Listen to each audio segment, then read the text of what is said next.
Devam etamiz. Kâle Resulullah. Allah'ın elçisi sallallahu aleyhi ve sellem etti. İnne fil cenneti şecere. Şınlıkta cennette ağaç var. Rakibul cevadel mudammara es-serire mi'ete amin ma yaktağuha.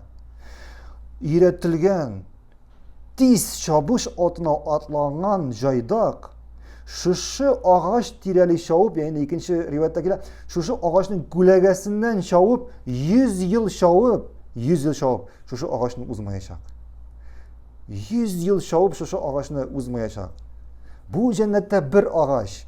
Biz bugün mesela Afrika illerinde babab ağaçlarını görüp şakatab zorluklarına. Anda 10 metre, anda 15 metre. Lakin bu ağacın taşı 100 yıl atta şavup onun tireli şu jaydak uzmayacak. Hem bu cennetinin zorluğu. Allah alem.